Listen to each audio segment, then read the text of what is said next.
a series of topics have been suggested to me. They're all interesting and important and cover about anything one can think of easily enough for many, many talks and discussions. Time is pretty limited, and since my wife knows I talk too much, she actually got me a pocket watch to try to shut me up. So I'll try to keep to the allotted time, which means I'll only touch on a few things. I'll pick a few that seem to me of particular relevance or significance, but don't feel bound by that for the discussion period afterwards. Raise questions as you feel fit. One issue that's surely of significance is the expectations of the most powerful sectors. So let's start with that. So take, say, the president, speaking of what he calls the war on terror. Actually, before I go on, I should say that he's using the word terror in a kind of a technical sense, not in accord with official definitions in the U.S. Code and Army manuals and so on. He's referring to a special category of terror, namely the kind of terror that they carry out against us, not the terror that we carry out against them, which is typically much greater. That's a convention. He's not inventing it. That's a convention which is unchallengeable.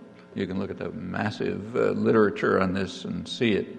I'll keep to it, but not without noting some rather serious objections. Of course, it's totally disgraceful and pure moral cowardice, but it is the convention, so when I say terror, I mean that subcategory. Well, speaking of the so-called war on terror, the president says there's no telling how many wars it will take to secure freedom in the homeland, meaning freedom from terror. And that comment is quite correct. It's fair. The threats are limitless. They're everywhere. They're at home. The anthrax attack illustrated that. Many experts considered it much more ominous even than 9/11. It's been traced back to a federal laboratory in the United States. So if you want to fight wars, there are plenty of places to bomb. Furthermore, all of this has been known for a long time. It's been known for a long time that with contemporary technology, the rich and the powerful have lost their monopoly of large-scale violence. They still maintain an enormous preponderance, but it's no longer a monopoly. So a couple of years before 9/11, technical material was circulating about this. One technical paper pointed out that it made an assessment, a risk assessment, and assessed that a well-planned effort to smuggle weapons of mass destruction, meaning nuclear weapons, into the United States would have a 90% probability of success, far higher than a missile attack with or without missile defense, even if it worked. That's sometimes called America's Achilles heel.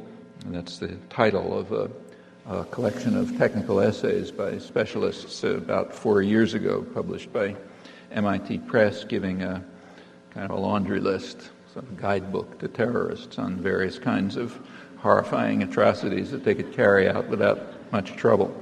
That's been obvious, certainly since 1993, when radical Islamist groups connected to those, maybe part of those organized and trained and armed by the CIA and its associates in the 1980s, came very close to blowing up the World Trade Center with more ambitious plans. The FBI building, the UN, tunnels under New York.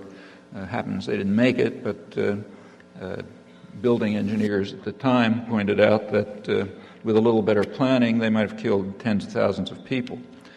Since then, it surely has been evident to anyone with eyes open, let alone the technical literature, that things like this are very likely to happen.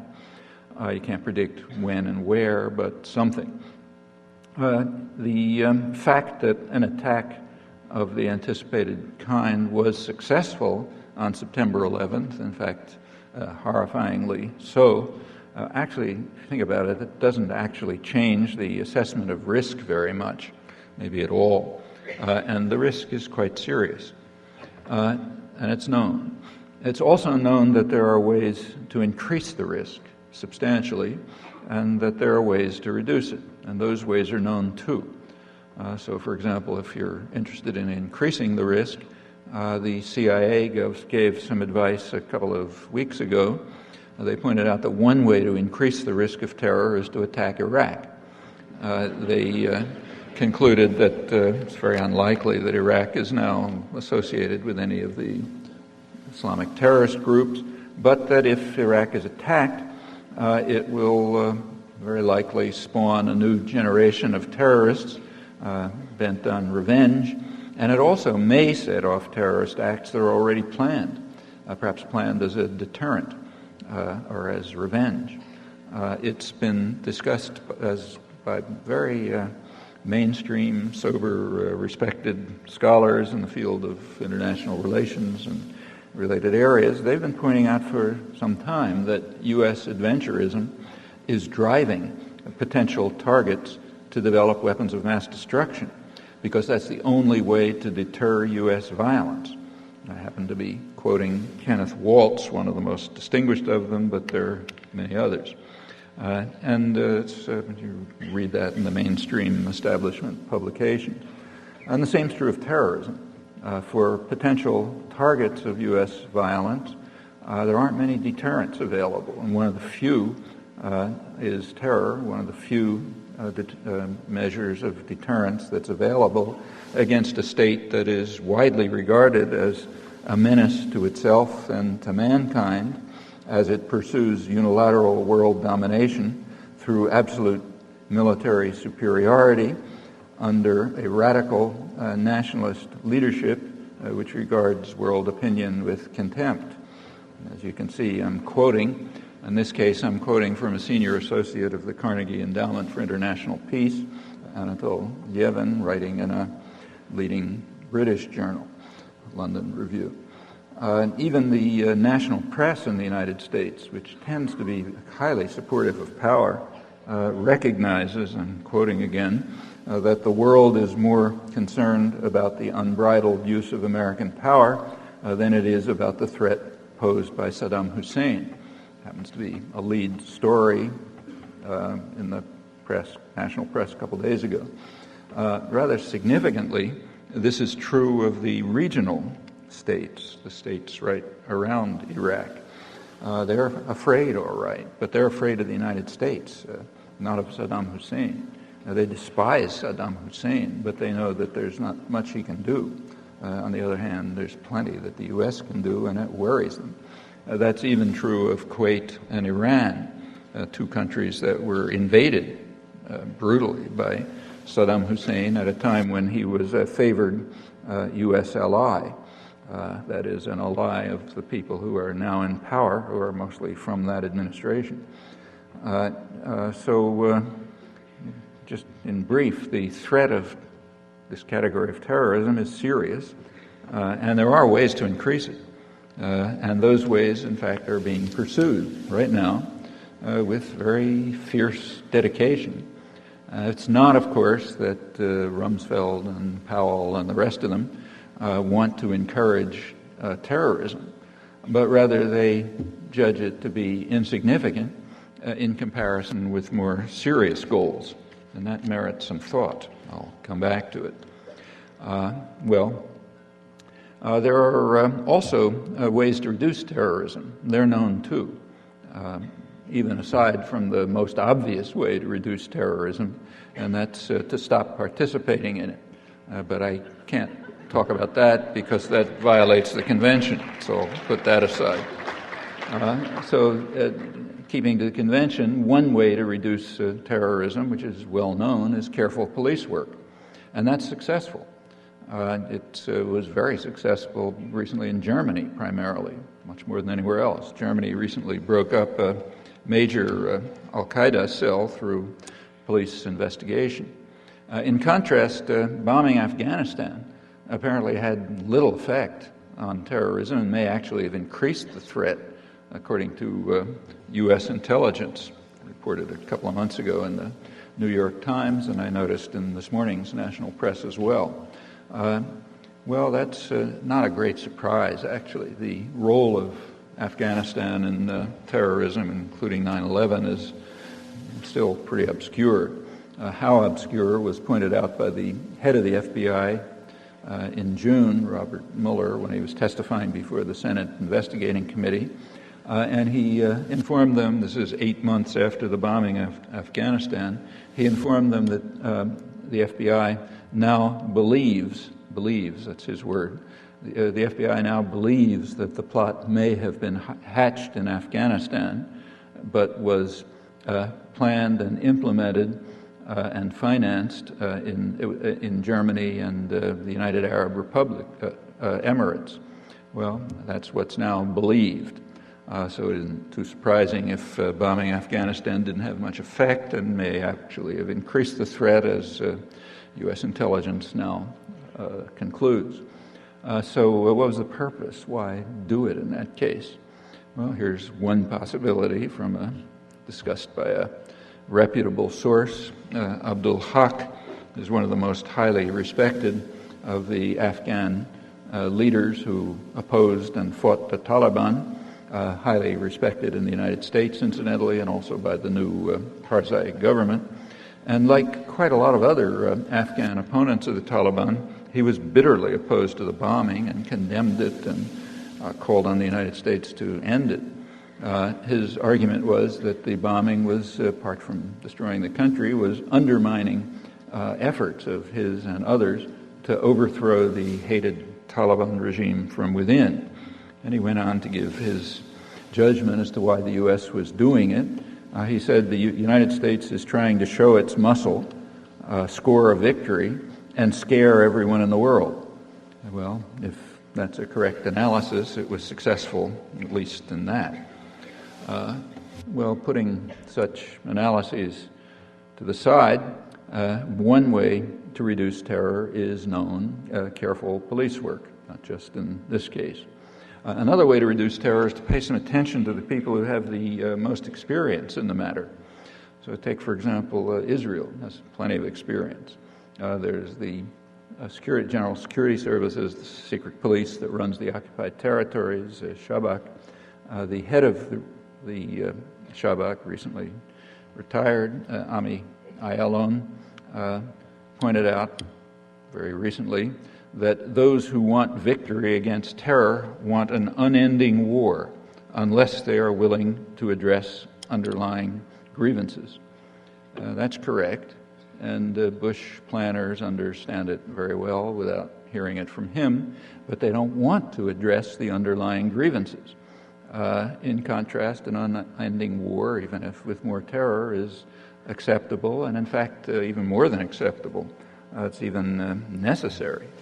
Essential, I'm quoting again, for radical nationalists who have adopted the classic modern strategy of an endangered right-wing oligarchy, which is to divert mass discontent into nationalism through fears of external enemies that they conjure up.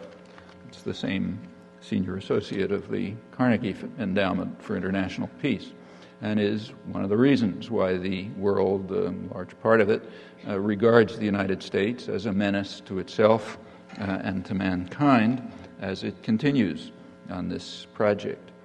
And there's really no secret about it. See it all around you. It's been a very effective tactic in the current elections. It's managed to terrify the public into overlooking what the government's doing to them and voting fear for somebody who will protect them from imagined enemies. And it's going to be even more important for the next presidential campaign next year. Take, say, Karl Rove, Bush's main political advisor. I mean, the last thing he wants next year, is for people to be paying attention to their jobs and their pensions and health care and Social Security and destruction of an environment in which their children might survive, or the extraordinary concentration of wealth that's being fostered with real dedication by the extremist radical nationalists in charge. That would be a disaster. Rather, what he wants is for the population to be singing praises to the heroic leader who has miraculously rescued them from a unimaginably powerful foe, colossal power like some kind of Martian, and by then we'll be off on some other grand adventure. I mean, any political leader with any sense at all understands that when you're carrying out an assault against the general population and seeking to control the world by unilateral military force. All of this, furthermore, is just second nature to the people now in power, to the Bush planners. Remember, they're mostly recycled Reaganites. They come from the Reagan-Bush administration 20 years ago, and they're following pretty much the same routine, if you look at it, including the war on terror, which was not declared on September 11th, but it was declared 20 years earlier by the same people with the same rhetoric and very much many of the same people in leading positions. We know what happened then. At least we should. One example was just given, Archbishop Romero. The decade of the 1980s, that horrifying decade, opened with his assassination. He had become a voice for the voiceless, as he was called by his associates. He was assassinated by elite units closely connected to and supported by the United States, and that just set off a decade of horror in Central America and elsewhere, the Middle East, Africa, all under the huge amount of horrifying international terrorism and destruction, all under the pretext of a war on terror by the same people. So you want to have, elementary sanity dictates that if we want to learn about what's going on now, we would look at what happened then, but that topic is also under a ban, like our terrorism generally. You can check the vast literature on the war on terror since it was redeclared by the same people on September 11th, and you can easily determine how much this highly relevant, very recent history has been discussed. Well, put that aside. Clearly that's what all of this is, as I say, second nature to these guys. They did the same thing 20 years ago. You're too young to recall, but your parents do, that 20 years ago there was another brave cowboy leader in the White House. He was cringing in fear in the White House, surrounded by tanks to protect him from Libyan hitmen who were roaming the streets of Washington. And a few years later, he was wailing about how Gaddafi wants to expel America from the world, no less, and warning that the Nicaraguan army is only 2 days marching time from Texas. So we have to huddle in fear, and they're planning to carry out, to conquer the hemisphere, following a script from Mein Kampf. That's George Shultz. He was the administration moderate, the Colin Powell of the day. And a national emergency was called in the United States because of the threat to our security and existence posed by the government of Nicaragua. So if you think we're in trouble now with Saddam Hussein, remember it's been a lot worse in the recent past. And it went on, Hispanic narco-traffickers, almost anything you can think of. At that time, frightened Americans were an object of considerable wonder in the world, and not ridicule sometimes. And the government inspired plenty of fear. A huge anti-nuclear movement developed in Europe, partly in fear of Reaganite fanaticism. And that's understandable, and now that the same people are back again, now without any deterrent, there's even greater fear. So it's not surprising that much of the world regards the U.S. as a menace to itself and to mankind. Well, let's go back to, nor is it surprising that they're following the same policies. That only makes sense. So back to Ami Ayalon and how to reduce terror, if we're interested, namely address the underlying grievances. He, of course, was speaking of Israel-Palestine, where the only solution of the problem of terror is to offer an honorable solution to Palestinians respecting their right of self-determination. Well,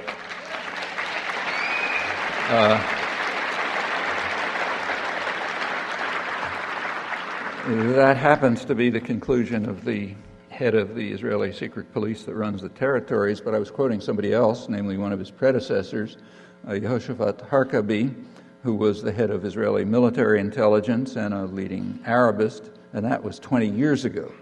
That was after another shocking outburst of army and settler violence in the occupied territories. And bear in mind that that was at a time when Israel retained its immunity from any retaliation from within the territories to the quite brutal and harsh practices it was conducting there, and also to its program of stealing land and resources. All of this is thanks to crucial U.S. support all the way through, as it is today. Otherwise, it's totally impossible. That immunity from retaliation lasted until quite recently, so therefore the violence and oppression and atrocities were considered quite unproblematic by elite American opinion. That brings us back to the definition of terror. It's only what they do to us. It's not what they do to we do to them, which is typically far worse, just for reasons of the amount of force available. But it's unproblematic for those who give patriotism a bad name. Terrorism is often called a weapon of the weak. That's just not true. Like most weapons, it's a weapon of the strong primarily, except they don't call it terror. They call it counter-terror or something like that. Well, the observations of Ayalon and Harkabi, they generalize in quite obvious ways. And in serious scholarship, there's just no question about it. It's recognized, quoting now, that unless the social, political, and economic conditions that spawned al-Qaeda and other associated groups are addressed, the United States and its allies will continue to be targeted by terrorists. Same point. Want to reduce terrorism, address the underlying grievances. It's true whether it's the IRA or radical Islamists or whoever you like. It's a truism.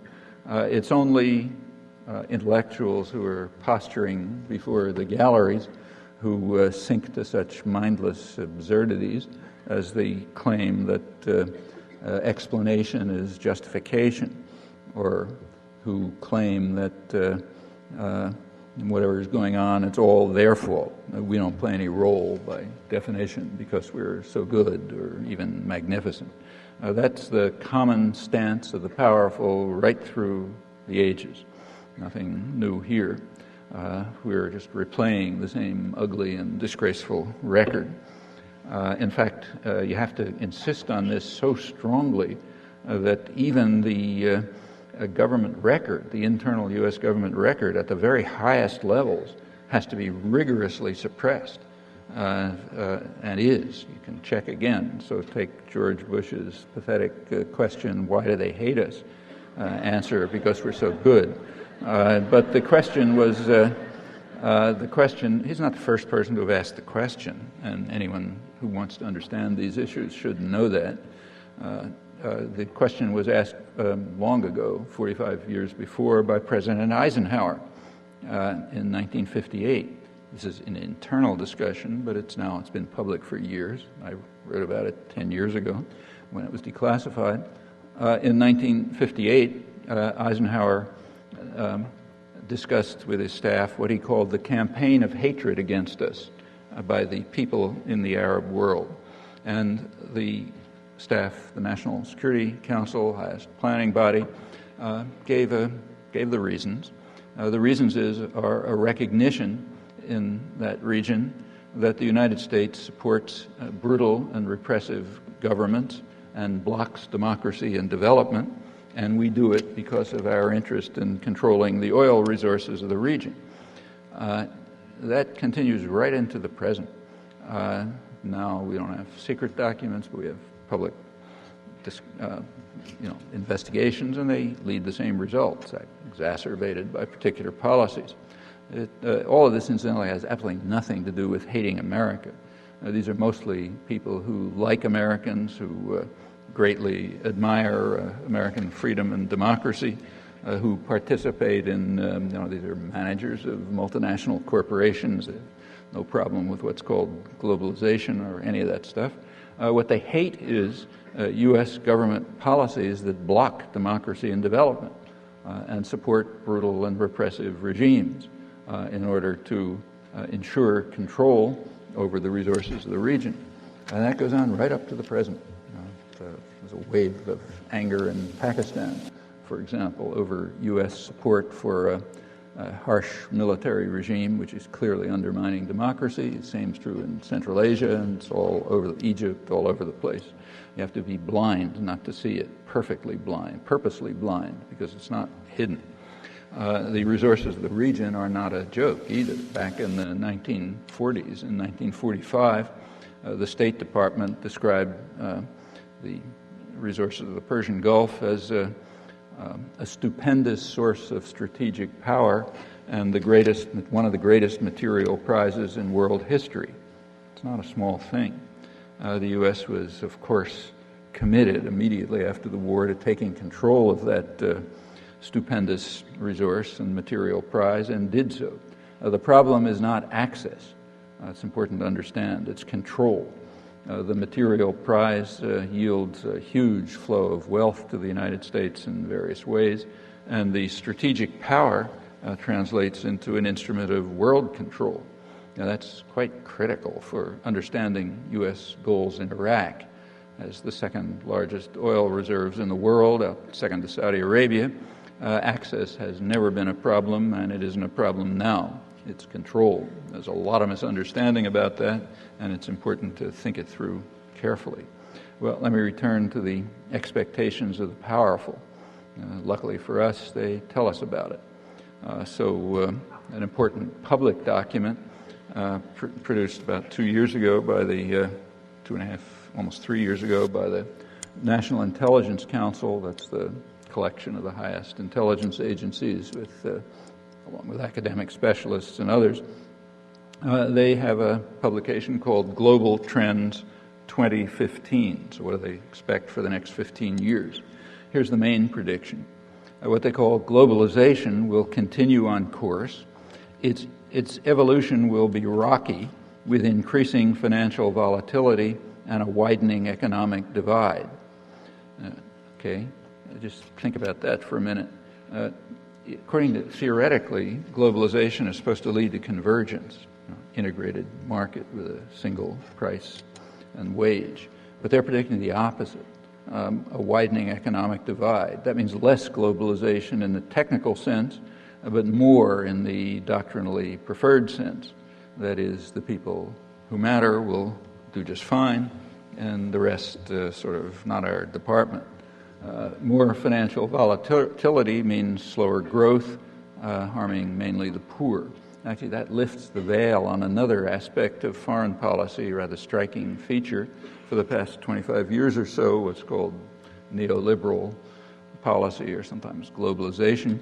It's been accompanied this period by a marked deterioration in standard economic measures right across the board: growth of the economy, productivity, investment, even trade, and stagnation for most of the population, but a huge concentration of wealth. That's sharply true in the richest country in the world, us, but it's pretty general for the countries that follow the rules. Those who didn't made out much better. It's rather striking that the countries that followed the rules most rigorously, like Latin America, suffered the most, while those that ignored them, like East Asia, managed to escape the general decline. Well, there's a lot more to say about this, including the tremendous attack on democracy that all this involves. We're seeing it right now in Brazil, but there's no time for that. The conclusion of the powerful is that we should extend and intensify the global policies that have had these consequences. Happens to be giving rise to major popular struggles throughout the world. That's some of the most important developments going on now, but again, have to put it aside. Well, let's return to the expectations. What are going to be the effects of the widening economic divide? Here's the National Intelligence Council.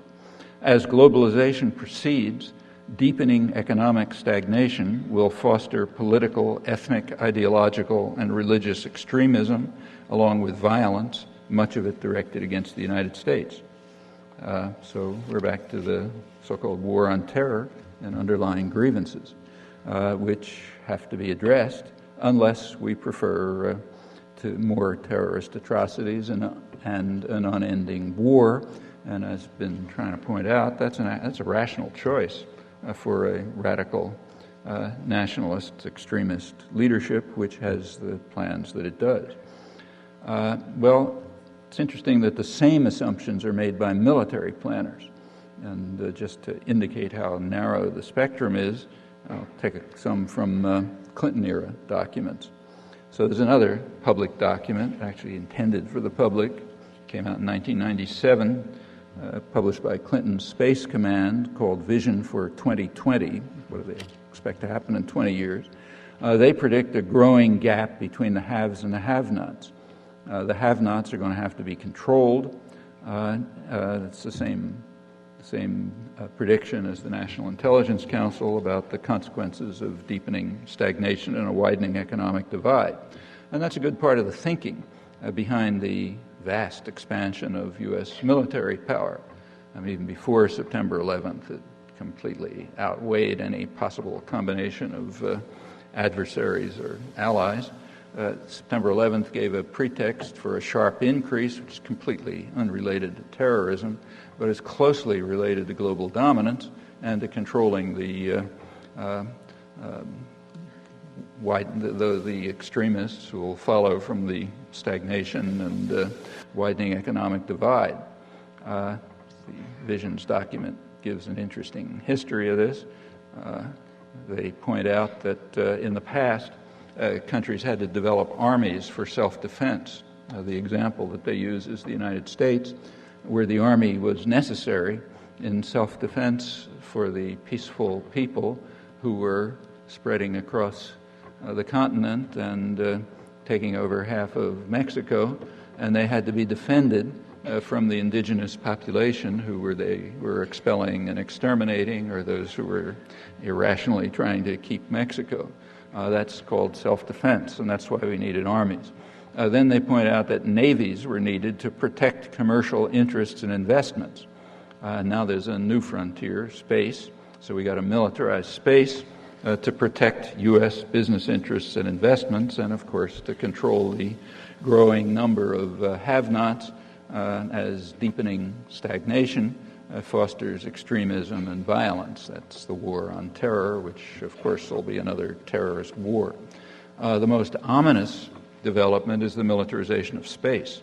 It's worth discussing. Again, not much time, but it is extremely dangerous. It might lead to total devastation, in fact, just by unintended accident. It's not unlikely, in fact.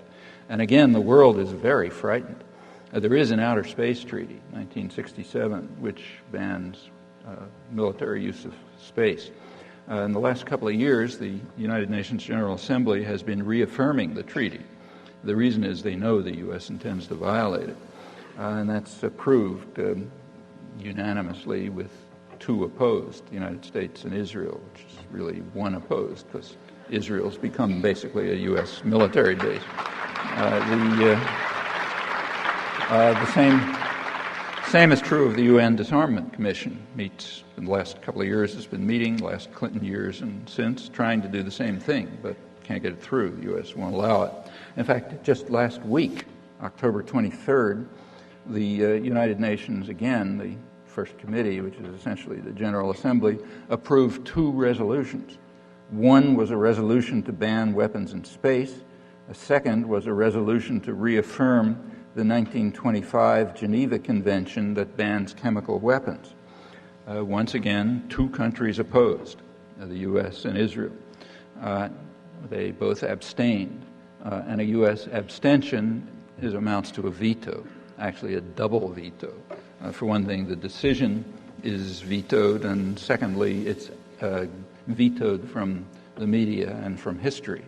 And in fact, everything I've just described has been vetoed in the second sense. What happened last week, there was no report, as usual.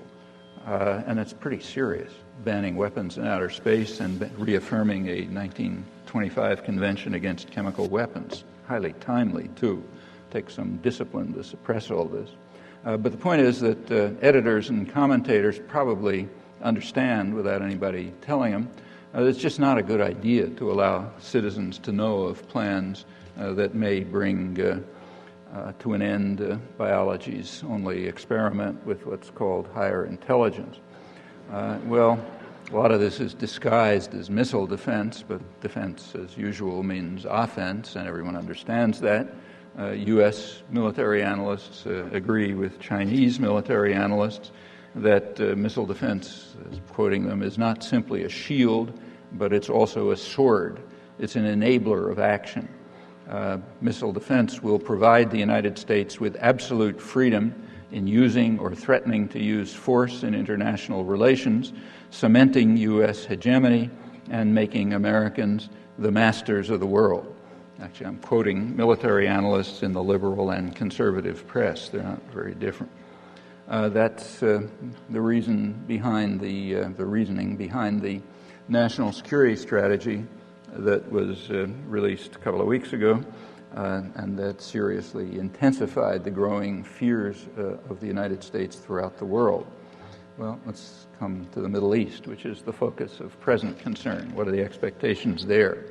The National Intelligence Council predicts a rising demand for energy, which they say will undermine the Kyoto protocols, whether people sign them or not, and will lead to increased global warming.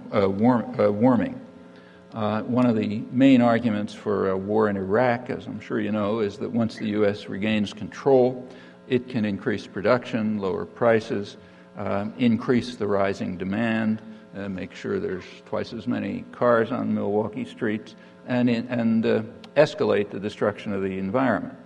It's another threat to survival, but it's entirely rational within a lunatic framework.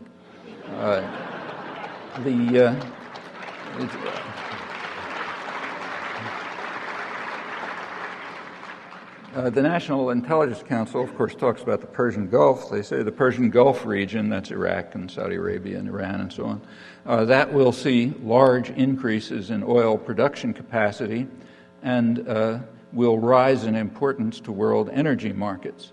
So the U.S. must control it, as it has since World War II. They go on to say that the U.S. itself will not rely on Middle East oil. It's going to rely on more stable sources in the Atlantic Basin, West Africa, Latin America, and Canada. And that's nothing new. After World War II, the United States did not rely on Middle East oil. In fact, North America was the leading producer until about 1970. It's been mostly Venezuela since, importing to the U.S. But this never influenced the commitment to control the stupendous source of strategic power and the greatest material prize in world history, or even such secondary prizes as Central Asia. The goal is control and not access. That's important.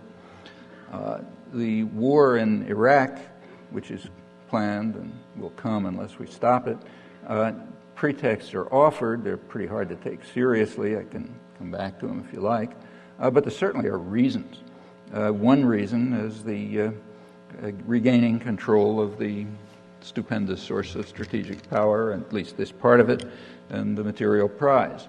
9/11 gave a pretext for that. It's a long-standing goal. And domestic political considerations, the kind that I mentioned, they dictate the timing. It's got to be this winter. Can't wait another year because it has nothing to do with the mushroom cloud that Condoleezza Rice talks about. Nobody sane believes in that. But it has more mundane reasons. It has to do with the fact that there's going to be a presidential campaign. Karl Rove can figure it out. There is a security concern, a significant one, security imperative. but it's not securing the population from threat. It has to do with securing a domestic program, a program of service to very narrow and unusually corrupt sectors of corporate power, along with a continuing assault on most of the population, which is very serious, and the pursuit of global dominance based on absolute military superiority. That has to be secured for another 4 years, so a war against Iraq makes sense. By next year, the next phase will probably be underway, maybe Iran. That war may have already started. The Israeli Air Force, which is not small, it's a small country, but remember it's a U.S. military base, which makes it a powerful country. Their own assessment, the IDF, the Israeli Army, their analysts assess their Air Force and Navy. They say that they are more powerful, they're larger and more technically advanced than any NATO power. About over 10% of them are now permanently based in eastern Turkey, where they're flying over at the Iranian border. They're based in these huge U.S. military bases in eastern Turkey, which are bases for nuclear-armed planes. And they're thinking about the next war, Iran. Iraq's over. The Egyptian press refers to what they call an axis of evil. They're referring to the U.S., Israel, and Turkey. It's not a bad usage. I mean, unlike the one invented by Bush's speechwriters, this is a real axis. Iran and Iraq have been at war for 20 years. It's not an axis. North Korea was tossed in to make it look as though it's not a war against Muslims. But this is a real axis, and there's plenty of evil to go around, and they're at work. Iran is a likely next target. And there's a much more far-reaching plans. You can read about them in U.S. scholarly sources, although the best place really is the Israeli press. It's generally quite reliable, and it's particularly informative now because of very close links between the high-level Bush planners and the extreme right in Israel. I'm not referring to Ariel Sharon, but the groups to the right of Sharon. So Richard Pearl is a top planner, and Douglas Feith, another one. 5-6 years ago, they were writing position papers for Benjamin Netanyahu, who's to the right of Sharon. He's his right-wing critic, way out on the extreme. These plans are available. You can read about them. They're pretty frightening, and they're frightening even to U.S. military planners, the serious ones. Recently were sharply criticized by one of the best-known of them, Anthony Cordesman, who's a strategic analyst, one of the most prestigious of them, who concentrates primarily on the Middle East, and he warned the government not to be caught up in the plan, I'm quoting him, in the plans of sillier armchair strategists and more vocally irresponsible hardliners. He's referring to Pearl and Feith and others who are very close to the center of power, and Cordesman himself is about as hardline as you can get within any sector that retains some elements of sanity. And this, again, is another indication of why the world is so deeply concerned about U.S. power and its exercise. Well, there's a lot more to say about this, but my wife's watch tells me I should shut up. So I'll just end with the good news, and there is good news. The good news is that we are very highly privileged. We're not in a position of people like Archbishop Romero, who are going to be assassinated by U.S.-supported state terrorists. Or we're not like the people in two of the countries I just visited in the last few months, Turkey and Colombia, the scenes of some of the worst atrocities of the horrible 1990s still going on, all thanks to massive U.S. support in military, economic, and doctrinal. The doctrinal support comes from silence, so you don't read about it. We just contribute to the atrocities.